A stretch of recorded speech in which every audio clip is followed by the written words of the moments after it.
தாய் தமிழ் உறவுகளுக்கு வணக்கம். தமிழ்நாட்டை பாரதிய ஜனதா கட்சி தான் ஆட்சி செய்கிறது. தமிழ்நாட்டை பாரதிய ஜனதா கட்சி தான் ஆட்சி செய்கிறது. விடுதலை சிறுத்தை கட்சி குற்றச்சாட்டு என்ற தலைப்பில் இந்த காணொலியை நாம் காண்கிறோம்.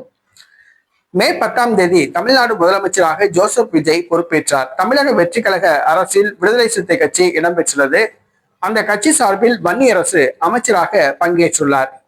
தற்பொழுது திருமாவளவன் திமுக பக்கம் இருக்கிறாரா, தமிழக வெற்றி கழகம் பக்கம் இருக்கிறாரா என்பது தெரியவில்லை. மதில் மேல் பூனையாக ஊசலாடி கொண்டிருக்கிறார். இந்த சூழ்நிலையில் விடுதலை சிறுத்தை கட்சியின் முதன்மை செயலாளர் ஆலூர் ஷா நவாஸ் தமிழக வெற்றி கழக அரசை சராமரியாக குற்றம் சாட்டியுள்ளார்.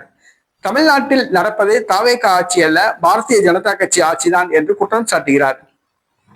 தேர்தலின் பொழுது தமிழ்நாட்டில் உள்ள IAS IPS அதிகாரிகள் மாற்றப்பட்டார்கள். புதிய தலைமைச் செயலாளராக இந்திய தேர்தல் ஆணையத்தால் ஒருவர் நியமிக்கப்பட்டார்.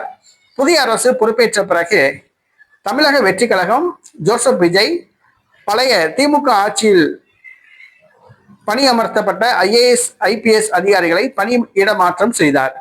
ஆனால் பாஜக ஆலோசனைப்படி இந்திய தேர்தல் ஆணையத்தால் நியமிக்கப்பட்ட தலைமைச் செயலாளருக்கு மட்டும் பணி நீட்டிப்பு வழங்கப்பட்டுள்ளது. பாரதிய ஜனதா கட்சி ஆதரவுடன் இந்திய தேர்தல் ஆணையத்தால் நியமிக்கப்பட்ட தலைமைச் செயலாளருக்கு மட்டும் ஜோசப் விஜய் பணி நீட்டிப்பு வாங்கி கொடுத்துள்ளார்.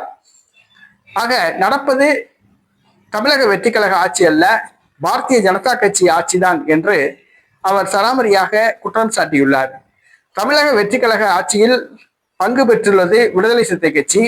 ஆனால் விடுதலை சிறுத்தை கட்சியே தமிழ்நாட்டில் நடப்பது தமிழக வெற்றி கழக ஆட்சி அல்ல, பாரதிய ஜனதா கட்சி ஆட்சிதான் என்று குற்றம் சாட்டுவது தமிழக வெற்றி கழகத்துக்கு கோபத்தை ஏற்படுத்தியுள்ளது. நடிகர் விஜய் என்ன நடவடிக்கை எடுக்கப் போகிறார் என்பது தெரியவில்லை.